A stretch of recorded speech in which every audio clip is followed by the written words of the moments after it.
नमस्कार दोस्तों, मैं सूरज कुमार आपके अपने YouTube channel SR job classes पे स्वागत है। दोस्तों, मैं आप सबके लिए लुसेंट की update type GK question solve करा रहा हूँ।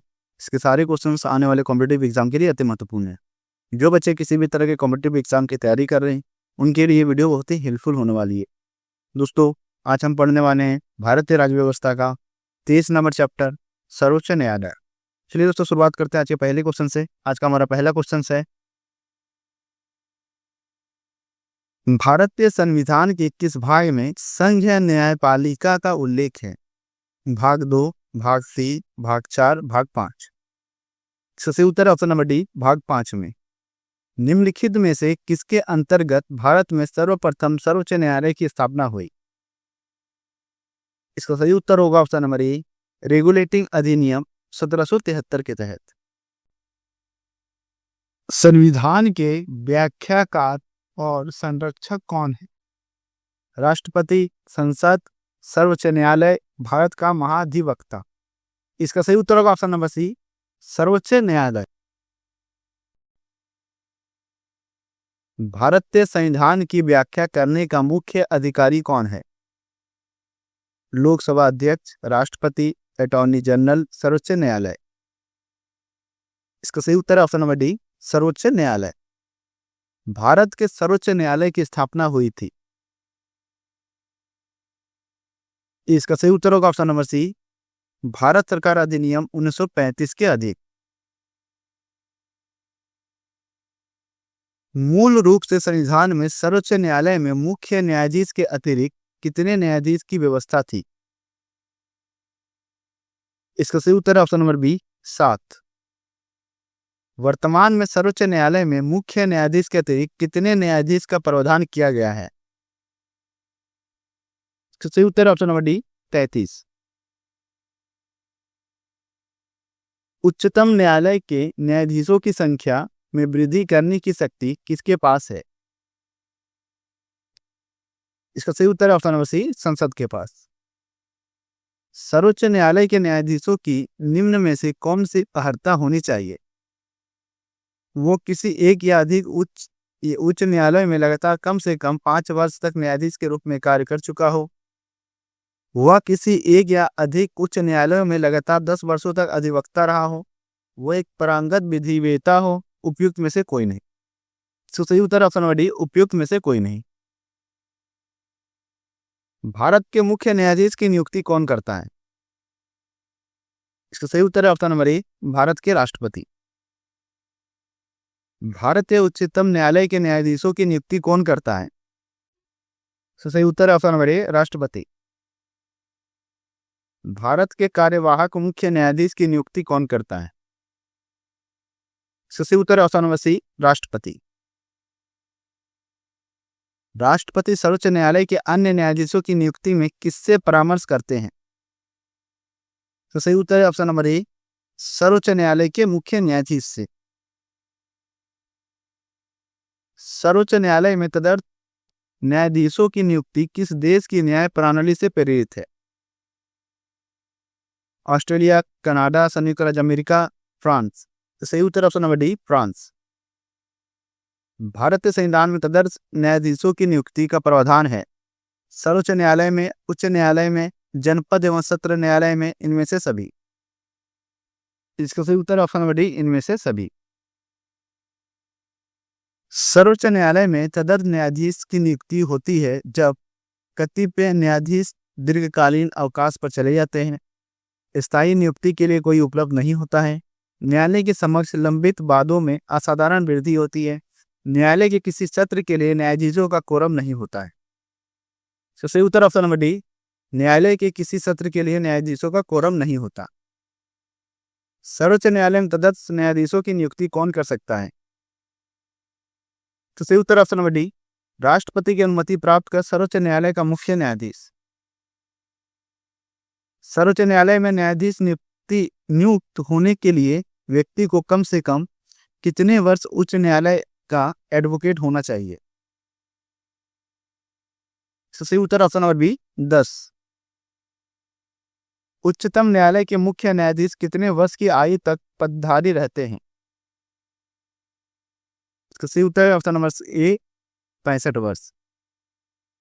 उच्चतम न्यायालय के न्यायाधीशों की सेवानिवृत्ति की आयु है।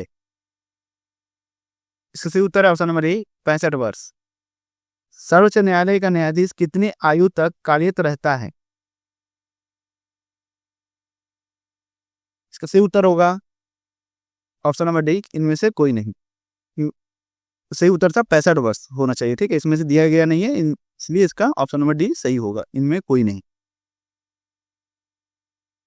सर्वोच्च न्यायालय के न्यायाधीशों को उसके पद से केवल किन प्रमाणित आधारों पर हटाया जा सकता है? कदाचार, असमर्थता, उपयुक्त दोनों, उपयुक्त में से कोई नहीं। इसका सही उत्तर है ऑप्शन नंबर सी, उपयुक्त दोनों, कदाचार और असमर्थता।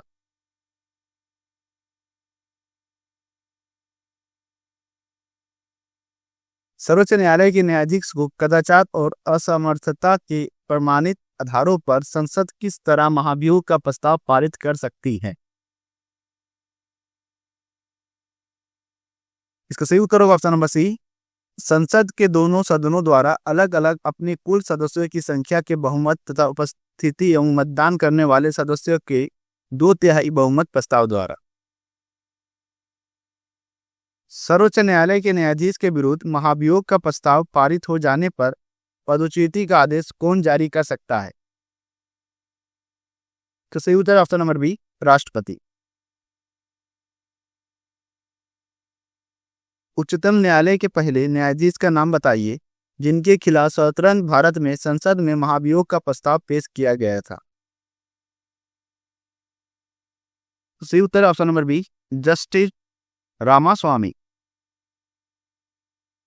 सर्वोच्च न्यायालय के मुख्य न्यायाधीश को प्रति माह कितना वेतन मिलता है?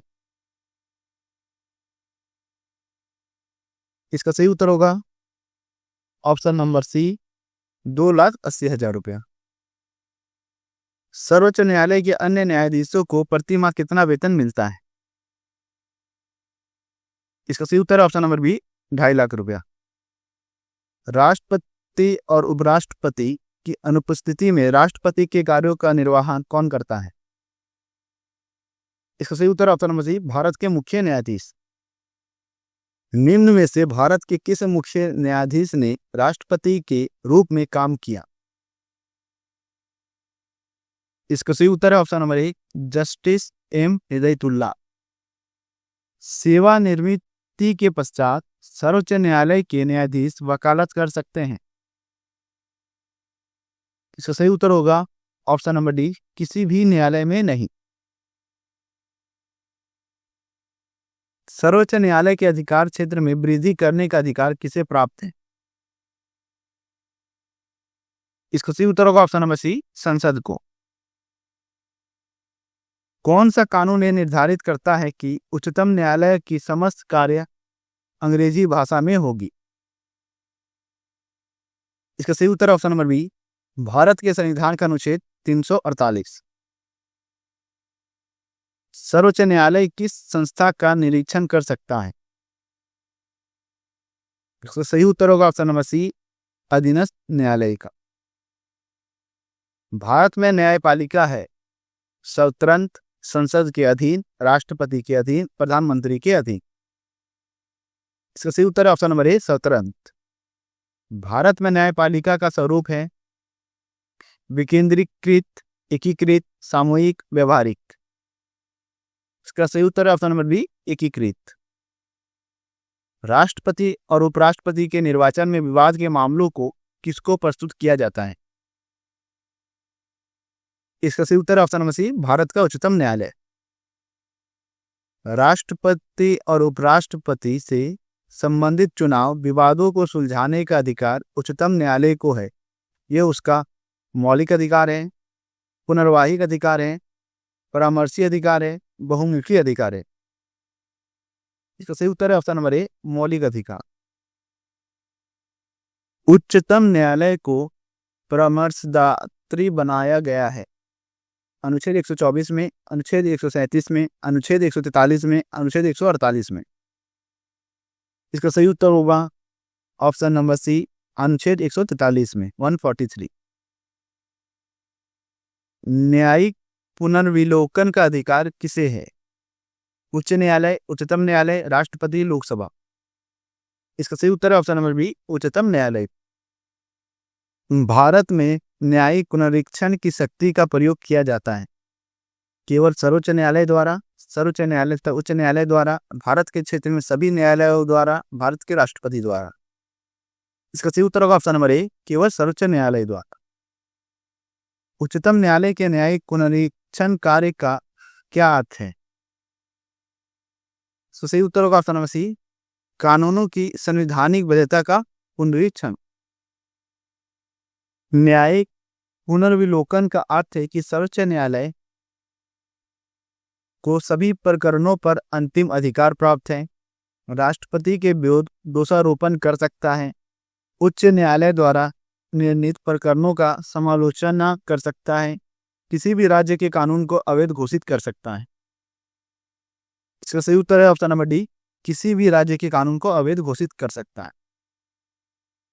न्यायिक पुनर्विलोकन में न्यायालय को निम्नलिखित अधिकार प्राप्त है।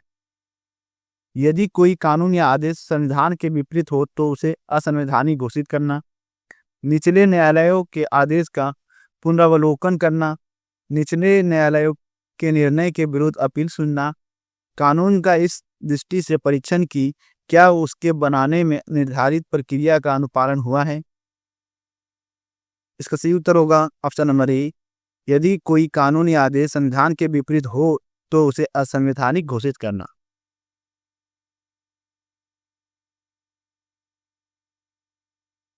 न्यायिक पुनर्विलोकन की व्यवस्था केवल भारत में है, केवल यूएसए में है, भारत और यूएसए में है, केवल यूके में।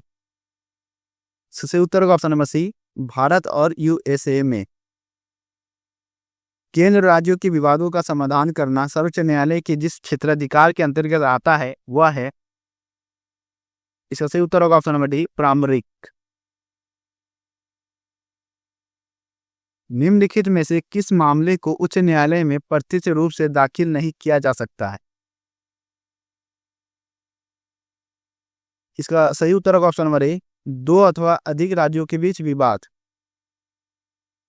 जनहित याचिका दायर की जा सकती है उच्च न्यायालय में, सर्वोच्च न्यायालय में, उपयुक्त दोनों में, इनमें से किसी में नहीं। इसका सही उत्तर है ऑप्शन नंबर सी, उपयुक्त दोनों में। सर्वोच्च न्यायालय किसे हटाने के लिए राष्ट्रपति से सिफारिश कर सकता है? इसका सही उत्तर ऑप्शन नंबर बी, संघ लोक सेवा आयोग के अध्यक्ष और सदस्यों को। दो या दो से अधिक राज्यों के बीच विवाद सर्वोच्च न्यायालय के अधीन आता है। इसका सही उत्तर है ऑप्शन नंबर बी, मौलिक क्षेत्राधिकार के अधीन आता है। उच्चतम न्यायालय द्वारा परमादेश किसे जारी किया जाता है? इसका सही उत्तर है ऑप्शन नंबर ए, किसी अधिकारी को सरकारी आदेश निभाने के लिए। निम्नलिखित में से उच्च न्यायालय, उच्चतम न्यायालय की वरीयता आदेश कौन सा है जो किसी प्राधिकार को रद्द करने के लिए लिया जाता है? तो सही उत्तर है ऑप्शन नंबर सी, अधिकार परीक्षा रिट। लाभ का पद परिभाषित हुआ है। इसका सही उत्तर है ऑप्शन नंबर बी, सर्वोच्च न्यायालय द्वारा। निम्नलिखित में से किस मुकदमे में भारतीय सर्वोच्च न्यायालय ने सर्वप्रथम संविधान के मौलिक लक्षण का सिद्धांत प्रतिपादित किया? तो सही उत्तर ऑप्शन नंबर ए, गोलकनाथ बनाम पंजाब राज्य। भारतीय संविधान का कौन सा अनुच्छेद संवैधानिक विवाद में सर्वोच्च न्यायालय के अपीलीय क्षेत्राधिकार से संबंधित है? इसका सही उत्तर होगा ऑप्शन नंबर डी, अनुच्छेद 134 ए को मिलाकर अनुच्छेद 133 को पढ़ना। केंद्र और राज्यों के बीच विवादों का तय करने के लिए भारत के सर्वोच्च न्यायालय की शक्ति किस अधिकार क्षेत्र के अंतर्गत आती है? इसको सही उत्तर है ऑप्शन नंबर डी, मूल क्षेत्राधिकार के अंतर्गत। भारत का उच्चतम न्यायालय कानूनी तथ्य के मामले में राष्ट्रपति को परामर्श देता है। तो सही उत्तर ऑप्शन नंबर बी, तभी जब वो ऐसे परामर्श के लिए कहता है। राष्ट्रीय मानव अधिकार आयोग के अधिनियम 1993 के अनुसार निम्नलिखित में से कौन इस आयोग के अध्यक्ष बन सकता है? इसका सही उत्तर होगा ऑप्शन नंबर सी, केवल भारत के सेवानिवृत्त मुख्य न्यायमूर्ति। भारत के सर्वोच्च न्यायालय ने संविधान के आधारभूत ढांचे के सिद्धांत को स्पष्ट किया। इसका सही उत्तर है ऑप्शन नंबर सी, शंकरी प्रसादवाद 1951 में। किस वाद में सर्वोच्च न्यायालय ने कहा था कि संसद को मूल अधिकार में संशोधन करने की शक्ति प्राप्त है, पर वो संविधान के मूल ढांचे में संशोधन नहीं कर सकती? इसका सही उत्तर है ऑप्शन नंबर ए, केशवानंद भारतीवाद। सर्वोच्च न्यायालय के प्रथम मुख्य न्यायाधीश कौन थे? इसका सही उत्तर है ऑप्शन नंबर ए, हीरालाल जे कानिया। सर्वोच्च न्यायालय के मुख्य न्यायाधीश के पद पर सर्वाधिक लंबी अवधि तक कौन पदस्थ रहा? इसका सही उत्तर है ऑप्शन नंबर डी, वाई.वी. चंद्रचूड़। सर्वोच्च न्यायालय के मुख्य न्यायाधीश के पद पर सबसे कम समय तक कौन आसीन रहा? इसका सही उत्तर है option number C, Kamal Narayan Singh. सर्वोच्च न्यायालय के किस मुख्य न्यायाधीश ने 20 जुलाई 1969 से 24 अगस्त 1969 तक कार्यकारी राष्ट्रपति के रूप में कार्य किया? इसका सही उत्तर है option number B, H.M. Hidayatullah. वर्ष 1973 में सर्वोच्च न्यायालय के किस मुख्य न्यायाधीश की नियुक्ति के समय प्रथागत वरिष्ठता के सिद्धांत को पहली बार त्यागा गया? सही उत्तर ऑप्शन नंबर ए, L.A. रे। निम्नलिखित में उच्चतम न्यायालय की सबसे पहली महिला न्यायाधीश कौन थी? इसका सही उत्तर ऑप्शन नंबर सी, फातिमा बीबी। संविधान की व्याख्या करने का अंतिम अधिकार किसे प्राप्त है? लोकसभा अध्यक्ष, राष्ट्रपति, अटॉर्नी जनरल ऑफ इंडिया, सर्वोच्च न्यायालय का? सही उत्तर ऑप्शन नंबर डी, सर्वोच्च न्यायालय को। निम्नलिखित में से किसके मामले उच्च न्यायालय और उच्चतम न्यायालय दोनों की अधिकारिता में आते हैं? इसका सही उत्तर होगा ऑप्शन नंबर सी, मूल अधिकारों का संरक्षण। उच्चतम न्यायालय की परामर्श अधिकारिता के विषय में निम्नलिखित में से कौन से कथन सही है? उच्चतम न्यायालय के लिए यह बाध्यकारी है कि वह राष्ट्रपति द्वारा निर्देशित किसी भी मामले में अपना मत व्यक्त करे। परामर्शी अधिकारिता शक्ति के अधीन प्राप्त किसी निर्देश पर उच्चतम न्यायालय की पूर्ण पीठ सुनवाई करती है। परामर्शी अधिकारिता के अधीन प्राप्त निर्देश पर व्यक्त किया हुआ उच्चतम न्यायालय का मत सरकार पर बाध्यकारी नहीं होता। उच्चतम न्यायालय को उसकी परामर्शी अधिकारिता की शक्ति के अधीन एक बार में केवल एक ही निर्देश भेजा जा सकता है। इसका सही उत्तर होगा ऑप्शन नंबर सी, 2 और 3। कौन सा अनुच्छेद सर्वोच्च न्यायालय को अभिलेख न्यायालय का स्थान प्रदान करता है? इसका सही उत्तर है ऑप्शन नंबर सी, अनुच्छेद 129। निम्नलिखित में से कौन सबसे पहली महिला वकील है जिनको सीधे उच्चतम न्यायालय के न्यायाधीश के रूप में नियुक्त किया गया? इसका सही उत्तर है option number D, Indu Malhotra.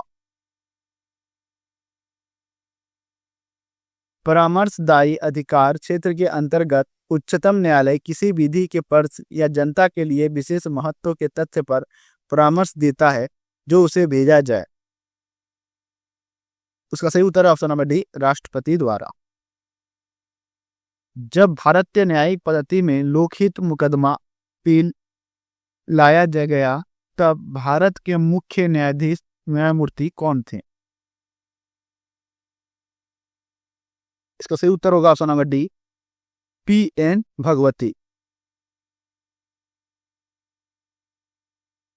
सर्वोच्च न्यायालय में न्यायाधीश नियुक्त होने के लिए व्यक्ति को कम से कम कितने वर्ष उच्च न्यायालय का एडवोकेट होना चाहिए? इसका सही उत्तर है ऑप्शन नंबर बी 10 वर्षों का। सर्वोच्च न्यायालय के न्यायाधीश भारत के राष्ट्रपति द्वारा हटाया जा सकता है। इसका सही उत्तर होगा ऑप्शन नंबर डी, संसद में महाभियोग प्रस्ताव पारित होने पर। भारत में सबसे बड़ा अपीलीय न्यायालय कौन सा है? इसका सही उत्तर है ऑप्शन नंबर सी, उच्चतम न्यायालय। भारत के उच्चतम न्यायालय को केवल प्रारंभिक क्षेत्राधिकार है, केवल अपीलीय क्षेत्राधिकार है, प्रारंभिक और अपीलीय क्षेत्राधिकार है, प्रारंभिक, अपीलीय और परामर्शदर्शी क्षेत्राधिकार है। इसका सही उत्तर होगा ऑप्शन नंबर डी, प्रारंभिक, अपीलीय और परामर्शदायी क्षेत्राधिकार है। भारत में किस संवैधानिक पद पर कोई महिला नहीं रही है? इसका सही उत्तर है ऑप्शन नंबर ए, उच्चतम न्यायालय के मुख्य न्यायाधीश। के फैसले भारत के बाकी सभी न्यायालय को मान्य होते हैं। तो सही उत्तर है ऑप्शन नंबर ए, भारत के उच्चतम न्यायालय के फैसले भारत के बाकी सभी न्यायालय को मान्य होते हैं। निम्नलिखित में से कौन से उच्चतम न्यायालय की आरंभिक अधिकारिता में आते हैं? भारत सरकार तथा एक या अधिक राज्यों के बीच का विवाद, संसद के किसी भी सदन या राज्य विधानमंडल में हुए चुनाव पर विवाद, भारत सरकार तथा किसी संघ राज्य क्षेत्र के बीच का विवाद, दो या अधिक राज्यों के बीच का विवाद। इसका सही उत्तर होगा ऑप्शन नंबर सी, 1 और 4। 1 और 4। भारत के शीर्ष न्यायालय की अधिकारिता के अधीन निम्न में से क्या नहीं आता है? इसका सही उत्तर है ऑप्शन नंबर सी, कॉलेजिएट अधिकारिता। सर्वोच्च न्यायालय की स्थापना के संबंध में निम्न में से कौन से कथन सही है? कलकत्ता में सर्वोच्च न्यायालय की स्थापना 1773 के रेगुलेटिंग एक्ट के द्वारा की गई थी। लेमेस्टर इस न्यायालय के प्रथम मुख्य न्यायाधीश थे। इसका सही उत्तर होगा ऑप्शन नंबर ए, केवल 1। निम्नलिखित युग्मों में से कौन सा युग्म अनुच्छेद प्रावधान सही सुमेलित नहीं है? इसका सही उत्तर होगा ऑप्शन नंबर ए, अनुच्छेद 124, उच्चतम न्यायालय का अभिलेख न्यायालय होना। दोस्तों, ये चैप्टर यहीं पे समाप्त हुआ। वीडियो अगर आप लोगों को अच्छी लगी हो, हेल्पफुल लगी हो, प्लीज चैनल को सब्सक्राइब करें, लाइक करें और शेयर करें। अगले वीडियो में फिर मिलेंगे एक नए चैप्टर के साथ। तब तक के लिए नमस्कार।